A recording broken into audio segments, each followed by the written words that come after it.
kebisingan. Sorry, ini mobil lewat. Oke, kita ulang lagi.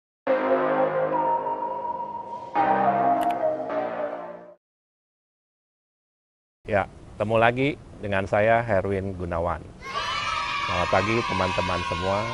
Kali ini saya akan membicarakan ya. Jadi banyak orang yang bertanya ya, atau banyak kasus di mana sudah beli apartemen, ternyata banyak gangguan suara di apartemen tersebut. Nah, kali ini saya akan membahas tips untuk menghindari kesalahan pembelian sebuah unit apartemen karena kebisingan. Pada prinsipnya, kebisingan di apartemen terjadi atas 3 sebab. Jadi ada 3 sumber suara yang masuk ke unit apartemen kita atau unit apartemen yang kita beli. Yang pertama adalah suara eksternal dari luar bangunan. Yang kedua adalah suara yang timbul di dalam bangunan itu sendiri. Nah, untuk suara yang timbul dari bangunan itu sendiri ada 2 macam. Yang pertama yang disebabkan oleh manusia, yang kedua yang disebabkan oleh peralatan-peralatan yang ada di bangunan tersebut. Oke. Nah, yang pertama ya, untuk kasus yang pertama di mana suara dari luar bangunan masuk ke dalam. Penyebab-penyebab atau sumber-sumber kebisingan yang dari luar bangunan adalah biasanya lalu lintas atau aktivitas manusia, misalnya contohnya dari rumah ibadah, atau kemungkinan ada hiburan di situ, misalnya ada sebuah klub atau apa, itu merupakan sumber-sumber kebisingan. Kemudian jalur lintasan kereta api dan sebagainya. Ada juga jalur lintasan kapal terbang. Jadi yang pertama, identifikasi kira-kira di daerah apartemen itu, di area luarnya ada sumber bunyi apa saja. Yang kedua, setelah udah tahu identifikasi sumber-sumber bunyi yang ada di luar bangunan tersebut, yang kedua cek selubung-selubung bangunan yang menghadap bagian outdoor dari bangunan, misalnya kacanya seberapa tebal, terus apakah jendelanya buka tutup tuh handle kusennya cukup rapat sehingga udaranya airtight gitu ya, kedap udara sehingga nggak ada kebocoran suara yang masuk ke dalam ruangan. Jadi itu hal yang paling penting untuk menjaga suara dari luar nggak masuk ke dalam. Yang kedua, kita ngobrolin soal ini, suara antar unit apartemen. Nah, kalau suara antar unit apartemen biasanya kebisingan. Sorry, ini mobil lewat. Oke, kita ulang lagi ya. Jadi kebisingan antar unit apartemen. Jadi kita punya unit, terus ada unit tetangga. Tetangga kita bisa di kiri, di kanan, atau di bawah atau di atas ya. Jadi misalnya kalau yang dari atas, orang di atas jalan kaki kedengeran masuk ke unit kita di bawah. Atau di atas mindahin kursi atau mindahin furniture juga kedengeran ke bawah. Itu kasus-kasus yang sering saya dengar atau keluhan-keluhan yang sering saya tampung dalam semasa saya menjadi konsultan kebisingan di Indonesia. Yang kedua adalah unit dari kita atau unit tetangga kita masuk ke dalam unit kita, misalnya tetangga lagi ngomong, suaranya masuk ke dalam ruangan. Atau yang kedua, suara TV, tetangga nonton TV atau dengar musik juga bisa masuk ke ruangan kita. Dan seterusnya ya, mungkin anak-anak main, anak-anak teriak, atau bahkan mungkin anjing, dia piara anjing banyak, anjingnya berisik malam-malam hari kita mau tidur, jadi nggak bisa tidur karena ada kebisingan dari ruangan unit sebelah. Oke, jadi kita udah tahu nih ya penyebab apa atau permasalahan yang biasa ditemui akibat kebisingan yang nyebrang dari unit tetangga ke unit kita. Jadi gimana nih ngetes atau bagaimana menghindari atau mengetahui bahwa dinding partisi antar unit kita sudah benar atau sudah dibangun sesuai spesifikasi yang baik untuk sebuah apartemen maupun kemampuan meredam kebisingan antar lantai ya. Jadi yang pertama kalau kebisingan antar lantai disebut dengan impact insulation class. Jadi impact insulation class-nya harus memenuhi standar tertentu sehingga langkah kaki, kemudian orang menggeser-geser furniture itu tidak terdengar ke bawah. Yang kedua, untuk mengetahui bagaimana dinding partisi yang bagus sehingga suara nggak nyebrang dari unit tetangga ke unit kita, namanya Sound Transmission Class atau singkatannya STC. Di mana STC tertentu, di mana kalau tetangga kita ngomong berantem, kita tidak akan mendengar suara sama sekali.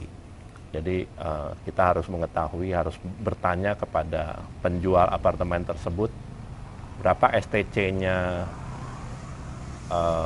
dinding partisi yang antar unit yang dibangun, kemudian berapa IIC antar lantai, sehingga kita mengetahui. Dan apabila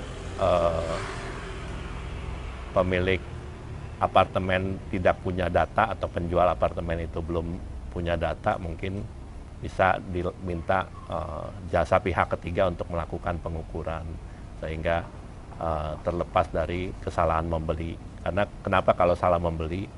Ya kalau salah membeli, biaya untuk memperbaikinya bisa seharga satu unit apartemen tersebut.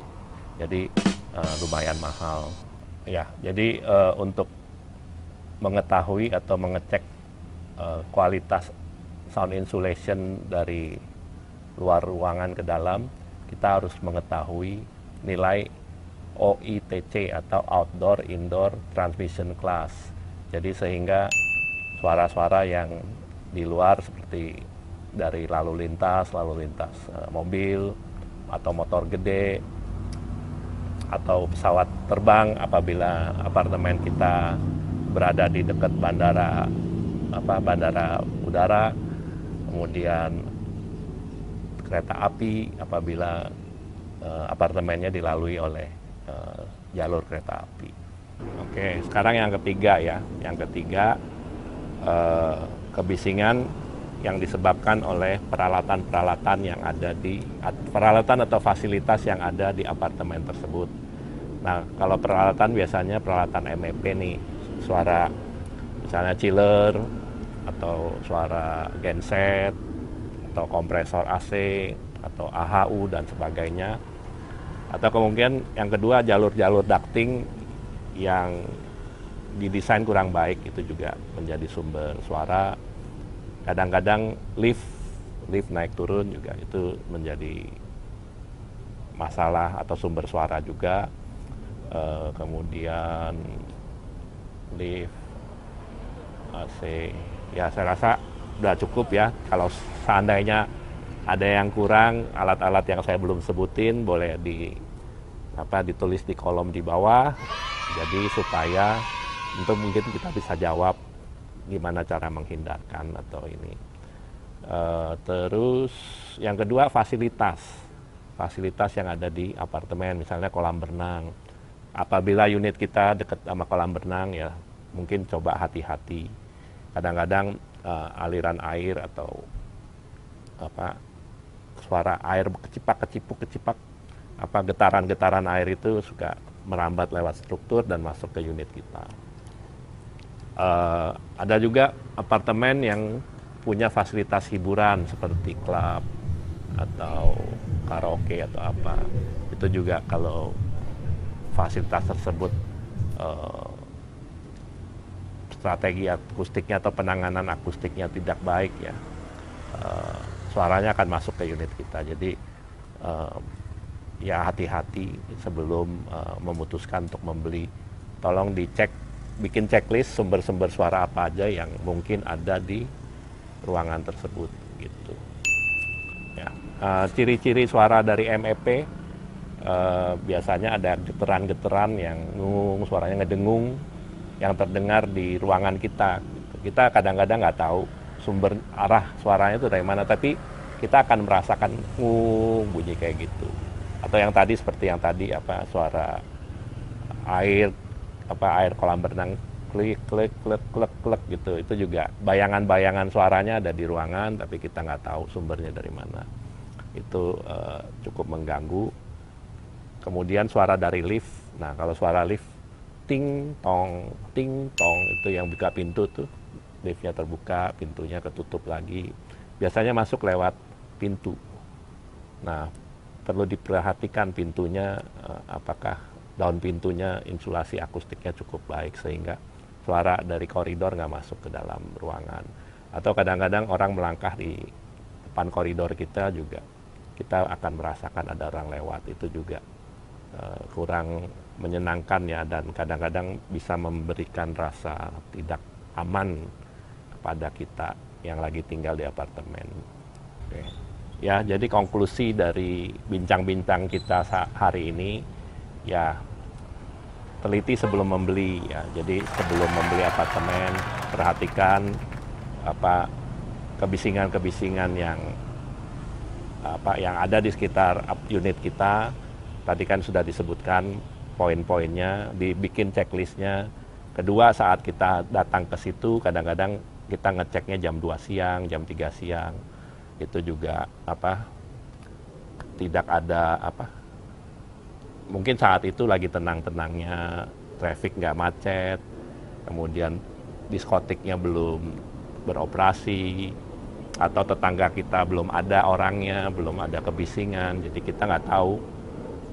Pas kita ngecek damai-damai aja apartemennya, tapi begitu kita udah beli, udah tinggal, ternyata baru masalah-masalah itu timbul satu persatu.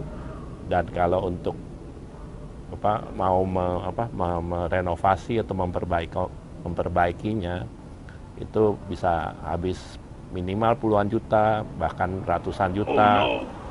Kalau mau sempurna bisa miliaran. Jadi ya lebih baik teliti sebelum membeli. Sudah saatnya menjadi konsumen yang lebih pintar.